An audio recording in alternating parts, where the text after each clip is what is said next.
Hello friends, welcome to my channel true hope pharmacy.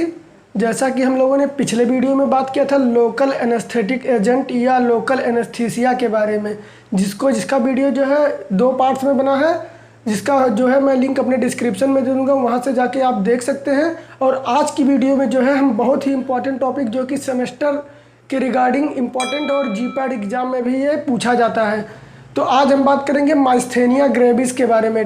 ये जो है आपका pharmacology unit 3 drugs acting on peripheral nervous system में आपका लास्ट में जो है लास्ट का सेकंड टॉपिक है माइस्थेनिया ग्रेविस।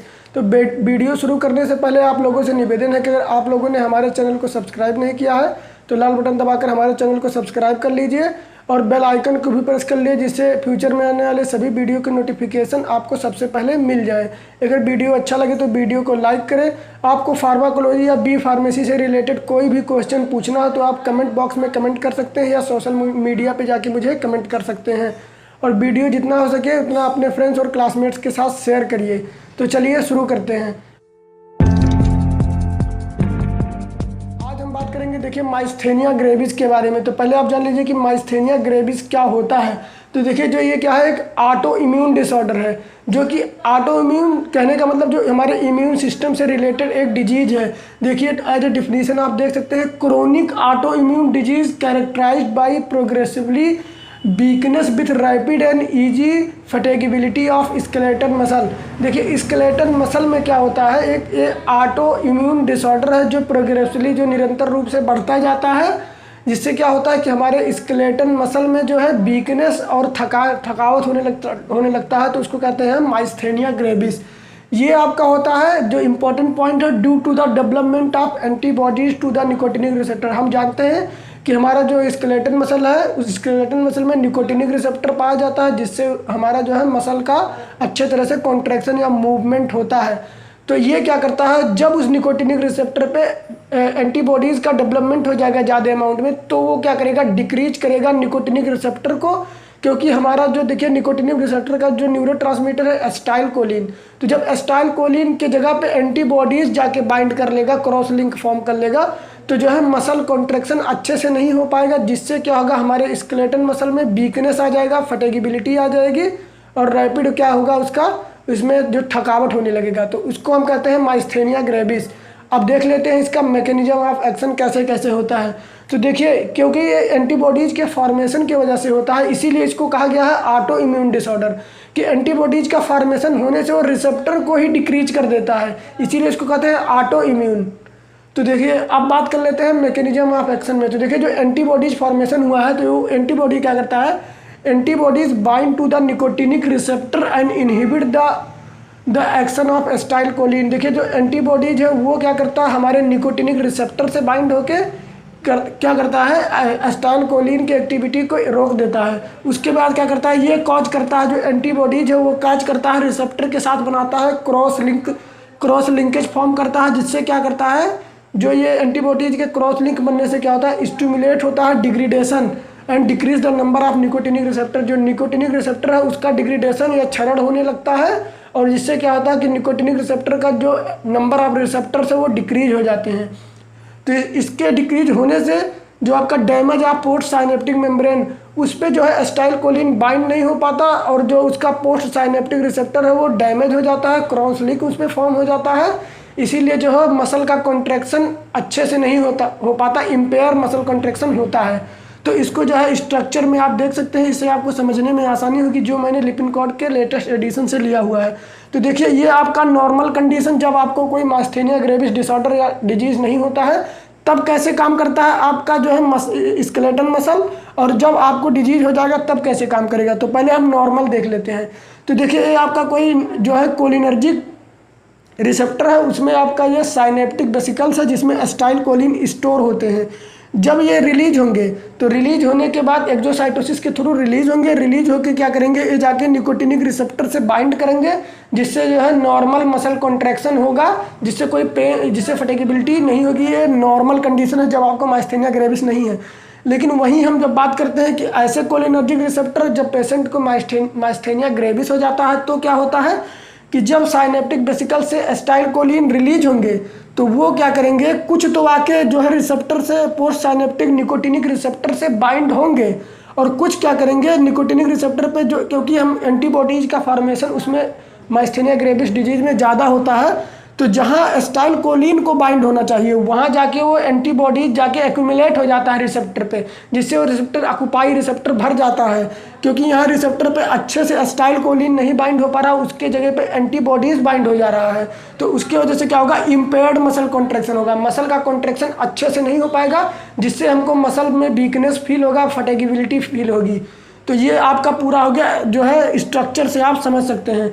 तो जब ये क्या होगा, कहने का मतलब कि उस रिसेप्टर पे एसिटाइलकोलिन अच्छे से ना बाइंड होके उसके जगह पे जो है एंटीबॉडीज बाइंड हो जाता है, जिससे एसिटाइलकोलिन का जो एक्शन है वो इनहिबिट हो जाता है और हमारे मसल का जो कॉन्ट्रैक्शन है वो इम्पेयर्ड हो जाता है, अच्छे से मसल कॉन्ट्रैक्शन नहीं हो पाता। तो ये आपका हो गया मैकेनिज्म ऑफ एक्शन। अब बात कर लेते हैं सिम्टम्स में कि माइस्थेनिया ग्रेविस के पेशेंट में लक्षण क्या क्या होते हैं। तो देखिए माइस्थेनिया ग्रेविस के जो पेशेंट है उनमें जो है बेसिकली 3-4 टाइप के जो है सिम्टम दिखाई देते हैं। इसमें आपका आता है इप्टोसिस, ड्रूपिंग आइज। ड्रूपिंग आइज कहने का मतलब जो उनकी आंखें हैं वो अपने आप बंद होने लगेंगी, उनको जो है थोड़ा कम दिखाई देगा, ब्लड विजन हो जाएगा। और दूसरा आपका है डिप्लोपिया। डिप्लोपिया क्या होता है, डबल विजन। जिस जो है माइस्थेनिया ग्रेविस के पेशेंट को डिप्लोपिया जो एक होता है आपका सिम्टम दिखेगा। डिप्लोपिया कहने का मतलब डबल विजन, उनको कोई अगर एक चीज़ वो देखते हो तो उनको वो चीज़ डबल 2 चीज़ें दिखाई देंगी, एक ही चीज़ उनको दो उसका जो है डबल इमेज दिखाई देगा। और तीसरा आपका है जो है डिसआर्थरिया, ये है डिफ़िकल्टी इन स्पीकिंग, उनको बोलने में जो है दिक्कत होगा, उनका जो है जुबान है वो लड़बड़ाने लगेगा। तो ये सिम्टम्स में आ गया। अब बात कर लेते हैं कि इसका ट्रीटमेंट, क्योंकि हम डिजीज पढ़ रहे हैं तो इसमें कोई फार्माकोलॉजिकल एक्शन नहीं होगा, क्योंकि ये कोई स्पेसिफिक ड्रग नहीं है, कोई एक स्पेसिफिक डिजीज है माइस्थेनिया ग्रेविस। तो इसमें हम देखेंगे उसका मैकेनिज्म ऑफ एक्शन खास देखते हैं, सिम्टम देखते हैं, उसका ट्रीटमेंट देखते हैं। तो ट्रीटमेंट में हम देख सकते हैं, देखिए ट्रीटमेंट में क्या है, फर्स्ट आपका ट्रीटमेंट है कि एंटीकोलिन स्टेरॉइड ड्रग देते हैं। ऐसे ड्रग एंटीकोलिन स्टेरॉइड कहने का मतलब मैं पहले भी वीडियो में डिस्कस कर चुका हूँ कि एंटीकोलिन स्टेरॉइड ऐसे ड्रग होते हैं जो क्या करते हैं, इंक्रीज करते हैं अमाउंट एसिटाइलकोलिन के अमाउंट को निकोटिनिक रिसेप्टर पे। जो एंटीकोलिन स्टेरॉइड होते हैं ड्रग ऐसे होते हैं, कहने का मतलब जो एसिटाइलकोलिन के ब्रेकडाउन को रोक देते हैं। और जब एसिटाइलकोलिन का डिग्रेडेशन या ब्रेकडाउन रुक जाता है तो रिसेप्टर पे एसिटाइलकोलिन का अमाउंट ज़्यादा अमाउंट में पाया जाता है। तो ये क्या करता है, इससे क्या होगा, increase amount of acetylcholine on nicotinic receptor by preventing it's degradation. जो एंटीकोलिन स्टेरॉइड ड्रग है वो डिग्रेडेशन को रोक देता है, जिससे निकोटिनिक रिसेप्टर पे एसिटाइलकोलिन का अमाउंट ज़्यादा मात्रा में पाया जाता है, जिससे एसिटाइलकोलिन का एक्शन जो है शो होने लगता है।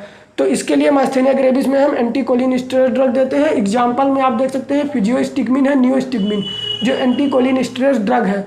दूसरा आपका देख सकते हैं ग्लूकोकार्टिकॉइड्स। ग्लूकोकार्टिकॉइड्स क्या है, ये क्या करता है, डिक्रीज करता है प्रोडक्शन ऑफ एंटीबॉडीज को, एंटीबॉडीज के प्रोडक्शन को, निकोटिनिक रिसेप्टर पे एंटीबॉडीज के प्रोडक्शन या फॉर्मेशन को डिक्रीज कर देता है, रिड्यूस कर देता है। जिससे क्या होता है, देखिए ग्लूकोकार्टिकॉइड्स ये जो डिक्रीज करता है एंटीबॉडीज के फॉर्मेशन को निकोटिनिक रिसेप्टर पे। देखिए ग्लूकोकार्टिकॉइड्स का यूज हम कब करते हैं, जब जो है एंटीकोलिन स्टेरॉइड ड्रग सफिशिएंट नहीं होता है, तो एडिक्वेट अमाउंट में नहीं होता है, तो ये क्या करते हैं हम इसके साथ में ग्लूकोकार्टिकॉइड्स का यूज करते हैं। एग्जाम्पल में आप देख सकते हैं ग्लूकोकार्टिकॉइड्स के एग्जाम्पल आपको याद करना जरूरी है। एग्जाम्पल में आप देख सकते हैं ड्रग है जो है बीटा मेथासोन है, हाइड्रोकार्टिसोन है, 2 ड्रग है ग्लूकोकार्टिकॉइड्स में। और भी ड्रग आते हैं, कार्टिसोन है, बहुत से ड्रग आते हैं। तो देखिए अब थर्ड बात करते हैं इम्यूनोसप्रेसेंट ड्रग। इम्यूनोसप्रेसेंट कहने का मतलब जो हमारे इम्यूनिटी को सप्रेस करे, इम्यूनिटी को कम करे, इम्यूनिटी को कम करेगा तो एंटीबॉडीज का फॉर्मेशन जो है कम होगा। और जब एंटीबॉडीज का फॉर्मेशन कम होगा तो जो है वो जो है मतलब जितने अमाउंट में बनना चाहिए उससे कम अमाउंट में बनेगा, तो वो निकोटिनिक रिसेप्टर से बाइंड नहीं हो पाएगा, कम अमाउंट में बाइंड होगा, जिससे जो है उसके जगह पे एसिटाइलकोलिन बाइंड हो जाएगा। क्योंकि यहाँ देखिए इम्पेयर्ड हो रहा था, रिसेप्टर ब्लॉक हो रहा था एंटीबॉडीज की वजह से, तो वहाँ जब एंटीबॉडीज ही कम बनेगा तो रिसेप्टर को ब्लॉक नहीं कर पाएगा, जिससे एसिटाइलकोलिन का एक्शन अच्छा आएगा। तो देखिए ये क्या करता है, inhibit the production of anti nicotinic receptor antibodies. ऐसे एंटीबॉडीज के फॉर्मेशन को ये रोक देता है जो निकोटिनिक रिसेप्टर को डिग्रेडेट कर रहे थे या निकोटिनिक रिसेप्टर के नंबर को डिक्रीज कर रहे थे। कैसे करते हैं ये इम्यूनोसप्रेसेंट ड्रग, ये क्या करते हैं, inhibit the proliferation of B lymphocytes. ये क्या करते हैं, जो बी लिम्फोसाइट्स का जो है अवधि होती है, जीवन काल होता है, उनकी बढ़ोतरी करने में जितना समय लगता है उसकी अवधि को ये रोक देते हैं। जिससे क्या है, जब बी लिम्फोसाइट्स का फॉर्मेशन नहीं होगा, तो जब बी लिम्फोसाइट का फॉर्मेशन नहीं होगा तो जो है एंटीबॉडीज़ का फॉर्मेशन नहीं होगा, जिससे जो है ज़्यादा अमाउंट में एंटीबॉडीज रिसेप्टर से नहीं बाइंड हो पाएंगे। तो ये इम्यूनोसप्रेशन ड्रग भी देते हैं। एग्जाम्पल में देख सकते हैं एजाथायोप्रिन है, माइकोफेनोलेट सोडियम है, ये 2 ड्रग हैं जिसको कहते हैं एंटी प्रोलीफरेटिव एजेंट। ये एंटी प्रोलीफरेटिव एजेंट क्या होते हैं? जो बी लिम्फोसाइट्स के प्रोलीफरेशन को इनहिबिट करें, ऐसे ड्रग को कहते हैं एंटी प्रोलीफरेटिव एजेंट्स। तो ये आपका हो गया पूरा माइस्थेनिया ग्रेविस। तो ट्रीटमेंट में 3 तरह के हैं। एंटीकोलिनिस्टेरॉइड ड्रग है जिसमें फिजियोस्टिकमिन, नियोस्टिकमिन, ग्लूकोकार्टिकॉइड्स, जिसमें बीटा मेथासोन, हाइड्रोकार्टिसोन या कार्टिसोन।